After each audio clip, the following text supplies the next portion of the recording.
Going to the Tuah Girl, so her name's Haliey Welch, by the way. She has a name. So Tuah Girl, she signs with the Penthouse. Now, that's not the Penthouse magazine, guys. It's like an agency, basically. And the reason I think she's gonna do it well, at least, maybe we'll back up a second. The Tuah Girl, she made a video. It's maybe not safe for work. The guy was like, hey, the interviewer was like, hey, what do you need? What makes guys crazy, right? And then, you know, she said, you got to do that Tuah. I think the thing was, how do you please a guy in bed or something and like that? She said Tuah. Then we'll just leave it at that, right? But the reason I think she's going to do well is because she's actually got personality. I've watched some follow-up videos. She's like talking about what she's going to do next. And she's actually funny. And I think she's going to have staying power, right? There's a difference between 15 minutes of fame and someone actually capitalizing on it. So who's a good example of capitalizing on it? The D'Amelios, Charlie D'Amelio, right? Dixie D'Amelio, right? They did a lot of dancing. Who else is a good example of someone that capitalized? That guy from Africa where he just like will point at something or whatever. And then like, he'll like make it really simple and he'll just be like this, right? He makes a lot of money now. Dude, Double was at my house yesterday. So he's just like, yeah, this person's gonna be famous like the Catch Me Outside girl. Do you remember the Dr. Phil episode? And this girl was like, you can catch me outside. No. You don't remember that? No. Catch Me Outside? No. I don't know her name. Google it. You'll know the clip. Catch Me Outside. Cash Me Outside. I don't know how to. Oh, okay. Dr. Phil, Catch Me Outside full video. What happened to? How about that girl? Is that who she is? Yeah, you can catch me outside. How about that? You know what I'm talking about? You haven't seen this? No, I've never seen an episode of Dr. Phil. Me neither, but this went viral years ago because this girl said, you can catch me outside. How about that? Like, I don't know, like maybe she's talking about getting in an argument or a fight or some sort of disagreement. At the time, she was 13 years old. Yeah. So Devil's like, have you seen her Instagram? I'm like, dude, don't log into Instagram. So I type in catch me outside. I can't find her. He's like, oh, her real name is so-and-so. I forgot what the name was. I looked at him like, it doesn't have 10 million. It's like 16 million followers. I was like, wow. On TikTok or Instagram? Instagram. Wow. Okay. So and then he's just like, dude, she makes a killing from OnlyFans. Now, I don't use OnlyFans, but he's just like, she's a top 10 OnlyFans or whatever it's called. You know, Joe Rogan was talking about this one OnlyFans girl. She made $57 million. Whoa. Yeah, $57 million. Whoa. Would you take off your clothes for $57 million? Me? Yeah. Honestly? If you're broke. I wouldn't take off my clothes for $57 million. I don't 100 know. million?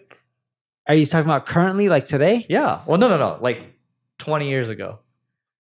I don't know. I can tell you if I would take it off today. No, you wouldn't do it today. Yeah. I'm not saying I'm well off, but I've done decent enough where I don't worry too much about paying my bills. So Haliey Welch, she didn't have social before, right? And by the way, if people want to do that for a living or not, to me, the way I look at it is like, it's people's body. It's their choice. Yeah, they should do whatever they want. I would just prefer that I don't do it, but that's their choice. So Haliey Welch, so here's what I respect about her. So by the way, her Instagram, she just started it. She didn't have one. Who's Haliey? Is that the Catch Me Outside girl? That's girl. Tuah. Yeah. So she has 817,000 followers right now on Instagram, and it's just starting. And again, I talked about her unique personality, and I think she's more interesting than most influencers. Like to say the Tuah, like that never occurred to us, right? And she did like a video saying, hey, here's what's next. She's like, I'm not making an OnlyFans account. Okay, good. She's thinking about the long term, right? And she's like, I'm going to be selling merch and all this type of stuff. But I think, look, the world's looking at her now. She's got a chance to really make this 16 minutes of fame instead of 15 minutes of fame. So let's talk about Joe Biden's Twitter for a second. Can we talk about Joe Biden's Twitter? So Brad over here has worked with Joe Biden before. Wait, Brad, have you really worked with Joe Biden? Worked with him, but we filmed an episode. You did. You sent me a picture. You're wait. What'd you do with Joe Biden? We filmed Jay Shetty's podcast with him. That's cool. Oh, cool. Yeah. Okay. So Joe Biden tweets this. You'll like this, Brad. So it says over here, let me say this as clearly as I can. I'm the sitting president of the United States. I'm the nominee of the Democratic Party. I'm staying in the race. And then the first reply is, how are you tweeting this when you're on stage in Wisconsin right now? It's like 3.4 million, right? And 55 million views for the first one. My point of this is, it's probably not a good idea to have someone manage something that's supposed to be your stream of consciousness. So if Elon manages his own Twitter, right? Gary Vee manages his own Twitter. You are now like on your own Twitter.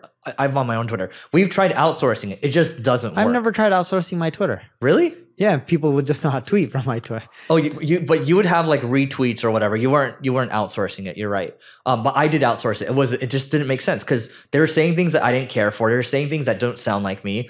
It's your voice at the end of the day. Now, when Trump's using like a Twitter or whatever, like it's him, right? I think Obama uses his own Twitter too. But when you have someone else writing for you, it just doesn't feel right, and it makes you seem inauthentic.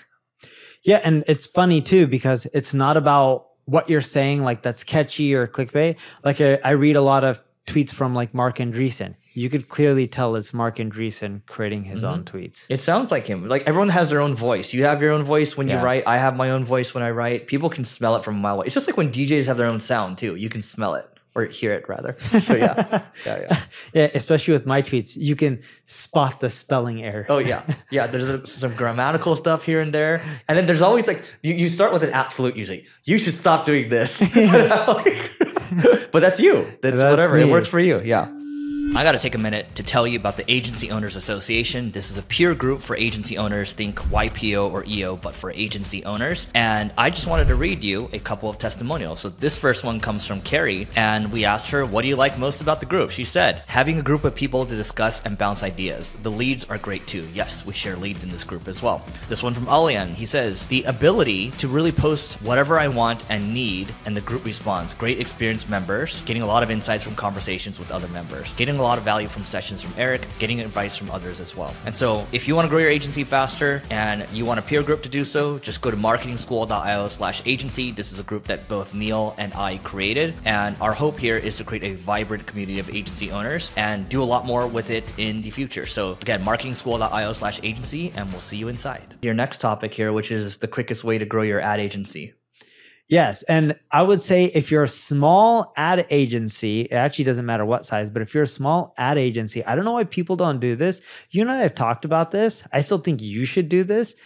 Just join forces with a ton of other agencies. Why don't I just buy other agencies?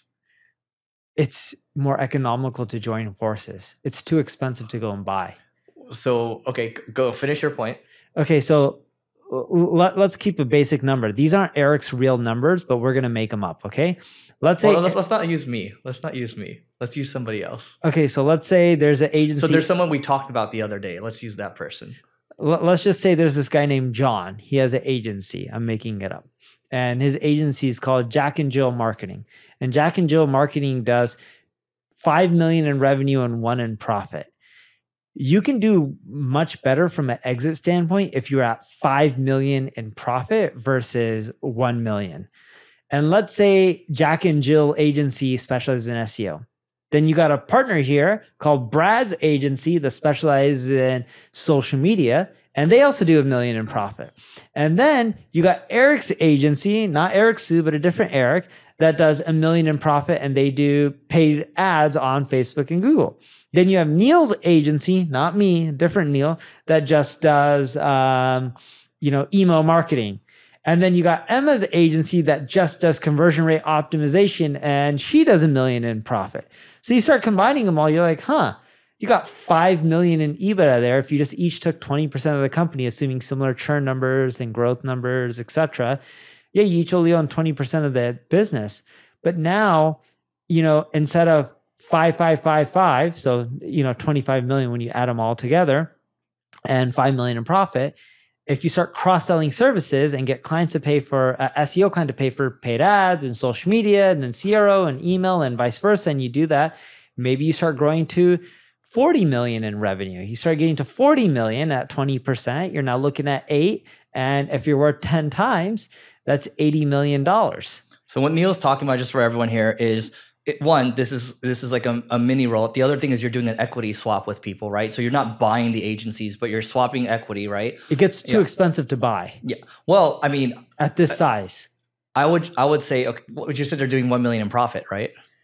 Yeah, but at that point, if you were to sell your 1 million agency, you'd probably get profit. You probably get a max of $5 or $6 million if you're lucky. Max. And then on the low end, you can get 3 or 4 million too if it's a really bad agency. But if you got to 40 and 8, each person gets roughly $16 million. I think there's multiple ways to do this. You can do it at that point. It just depends on like what your preference is. Right? If you don't want people on your cap table, or you want their stake to be lower, then you probably should just grow organically for a little longer. Or you can structure the deals where like it's probably not likely for you to do seller financing or do like the stuff that everyone talks about, no money down or whatever. You probably have to put some money down. But I think at the end of the day, I think where we can both agree on here is, yes, you should be buying other companies. And if you can't buy them, yes, you should partner up with them, right? Because ultimately you get more, there's more pricing power. There's a lot more powers that you have. There's switching cost power. There's a lot of these things. Yeah, but if you're looking at the scenario, right, 16 million is much greater than getting $5 million.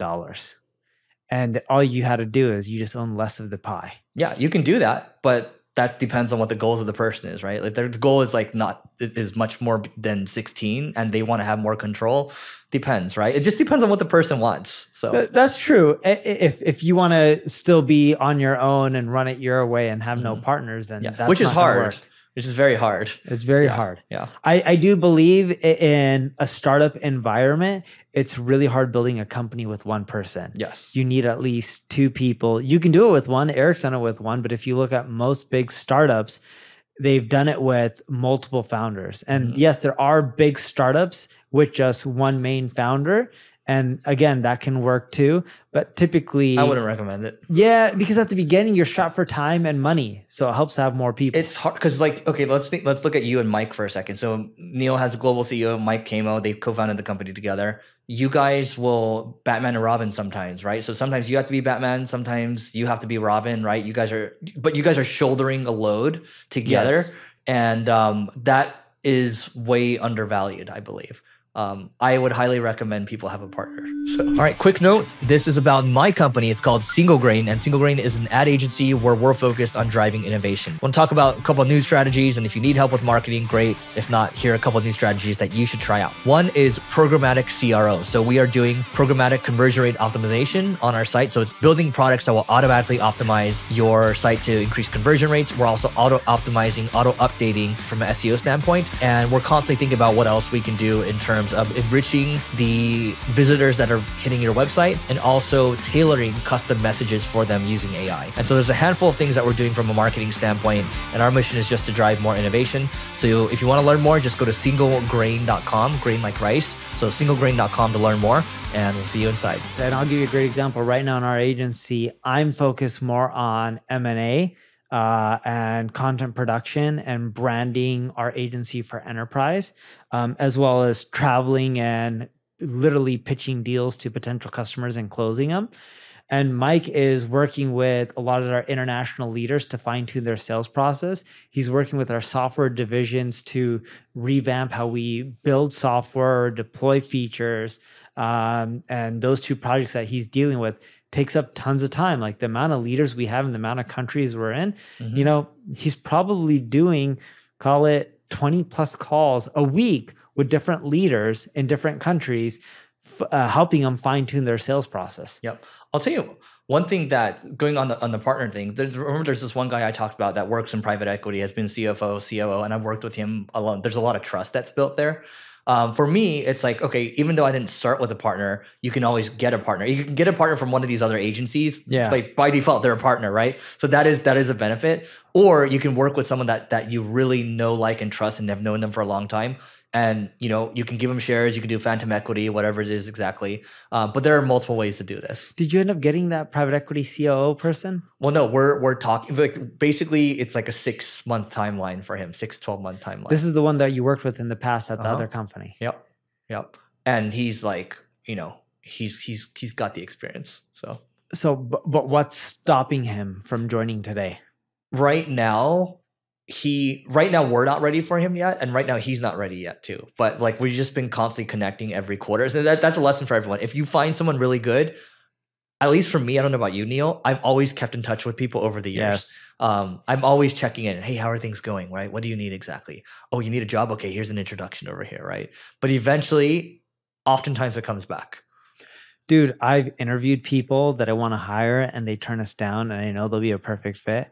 And I'll still keep in touch with them because I know 2, 3, 4 years later, I'm like, all right, when they're ready, we'll be ready for them, and we'll take them on whenever. Good economy, bad economy, because you don't want to turn down amazing people like that. And time, so, okay, those of you that are maybe earlier in your career, oh, 3-4 years. It's like, dude, it goes really fast. It does. Yeah. Life moves too fast. I mean, I just met you. I feel like I just met you yesterday. That was 13 years ago. Was it 13 years ago? 13 years ago, yeah. But Taco Bell was the first meeting? No, Taco Bell was the first in-person meeting, but Skype was the first meeting. There's no Zoom or anything. Dude, I still use Skype. Yeah, unbelievable. I can't even log into my Skype anymore. I don't even know what it is. I don't think too many people use Skype at all anymore. No, and then Neil would call all the time and say, hey, what do you think about this headline over here? When he was writing blog posts, it was like, hey, what do you think about this headline? Yeah. Dude, that was a long time ago. But it was fast.